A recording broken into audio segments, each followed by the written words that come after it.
ಆ 750 ಎಕರೆ ಮಂಜೂರಾಗಿ ಇವತ್ತು ಹಕ್ಕು ಪತ್ರಗಳನ್ನು ಕೂಡ ಮಾಡೋದು ಹೌಸಿಂಗ್ ಡಿಪಾರ್ಟ್ಮೆಂಟ್ ಅಲ್ಲಿ.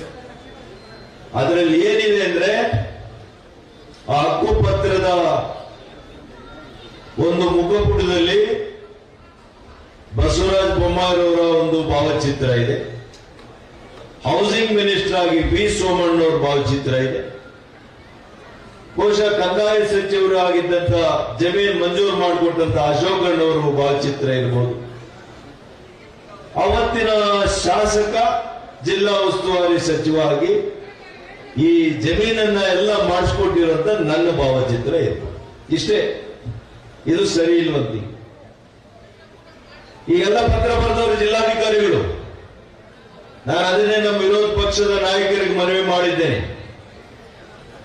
ಒಂದ್ ದಿವಸ ಸದನ ನಡೀದೇ ಇದ್ರೂ ಪರವಾಗಿಲ್ಲ, ಇದಕ್ಕೆ ಅವಕಾಶ ಮಾಡಿಕೊಡಬೇಡಿ. ಇದು ಕೆಟ್ಟ ಸಂಪ್ರದಾಯ. ಏನು ನಮ್ಮ ಸರ್ಕಾರದಲ್ಲಿ ಮಾಡಿರುವಂತದ್ದನ್ನ ನಿಮ್ ಸರ್ಕಾರ ಬಂದ ಕೂಡಲೇ ಫೋಟೋ ಚೇಂಜ್ ಮಾಡದ? ನಿಮ್ ಯೋಗ್ಯತೆ ಇದ್ರೆ ಇಡೀ ರಾಜ್ಯದ ಉದ್ದಗಲಕ್ಕೂ ಪ್ರತಿ ಕ್ಷೇತ್ರದಲ್ಲಿ 25,000 ಸೈಟ್ ಕೊಟ್ಟು ನೀವು ಗಂಡಸರು ನಿಮ್ಗೂ ಸರ್ಕಾರ ಮಾಡಲಿಕ್ಕೆ ಆಗುತ್ತೆ ಅಂತ ತೋರಿಸ್ತಾರೆ. ಅದು ಚಾಲೆಂಜ್. ಅಂದ್ರೆ ನಾವು ಮಾಡಿರೋ ಯೋಜನೆಗಳಿಗೆ ನಿಮ್ ಫೋಟೋ ಹಾಕ್ಸ್ಕೊಳ್ತೀರಲ್ಲ, ಹಾಕ್ಸ್ಕೋಬೇಕು ಅಂತ ಯೋಚನೆ ಬಂದಿದೆಯಲ್ಲ. ಆ 750 ಎಕರೆ ಮಂಜೂರಾಗಿ ಇವತ್ತು ಹಕ್ಕು ಪತ್ರಗಳನ್ನು ಕೂಡ ಮಾಡೋದು ಹೌಸಿಂಗ್ ಡಿಪಾರ್ಟ್ಮೆಂಟ್ ಅಲ್ಲಿ. ಅದರಲ್ಲಿ ಏನಿದೆ ಅಂದ್ರೆ ಆ ಹಕ್ಕು ಪತ್ರದ ಒಂದು ಮುಖಪುಟದಲ್ಲಿ ಬಸವರಾಜ ಬೊಮ್ಮಾಯಿಯವರ ಒಂದು ಭಾವಚಿತ್ರ ಇದೆ. ಹೌಸಿಂಗ್ ಮಿನಿಸ್ಟರ್ ಆಗಿ ಬಿ ಸೋಮಣ್ಣವರ ಭಾವಚಿತ್ರ ಇದೆ. ಬಹುಶಃ ಕಂದಾಯ ಸಚಿವರು ಆಗಿದ್ದಂತ ಜಮೀನು ಮಂಜೂರು ಮಾಡಿಕೊಟ್ಟಂತ ಅಶೋಕ್ ಅಣ್ಣವರು ಭಾವಚಿತ್ರ ಇರಬಹುದು.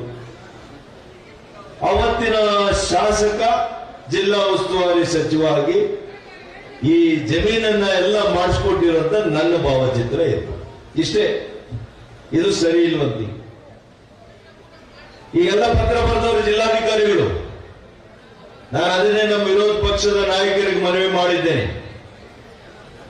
ಒಂದ್ ದಿವಸ ಸದನ ನಡೀದೇ ಇದ್ರೂ ಪರವಾಗಿಲ್ಲ, ಇದಕ್ಕೆ ಅವಕಾಶ ಮಾಡಿಕೊಡಬೇಡಿ. ಇದು ಕೆಟ್ಟ ಸಂಪ್ರದಾಯ. ಏನು ನಮ್ಮ ಸರ್ಕಾರದಲ್ಲಿ ಮಾಡಿರುವಂತದ್ದನ್ನ ನಿಮ್ ಸರ್ಕಾರ ಬಂದ ಕೂಡಲೇ ಫೋಟೋ ಚೇಂಜ್ ಮಾಡದ? ನಿಮ್ ಯೋಗ್ಯತೆ ಇದ್ರೆ ಇಡೀ ರಾಜ್ಯದ ಉದ್ದಗಲಕ್ಕೂ ಪ್ರತಿ ಕ್ಷೇತ್ರದಲ್ಲಿ 25,000 ಸೈಟ್ ಕೊಟ್ಟು ನೀವು ಗಂಡಸರು ನಿಮ್ಗೂ ಸರ್ಕಾರ ಮಾಡಲಿಕ್ಕೆ ಆಗುತ್ತೆ ಅಂತ ತೋರಿಸ್ತಾರೆ. ಅದು ಚಾಲೆಂಜ್. ಅಂದ್ರೆ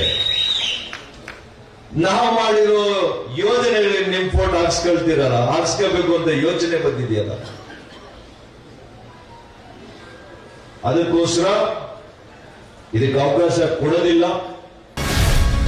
ಗ್ಯಾರಂಟಿ ನ್ಯೂಸ್, ಸುದ್ದಿ ಖಚಿತ, ನ್ಯಾಯ ನಿಶ್ಚಿತ.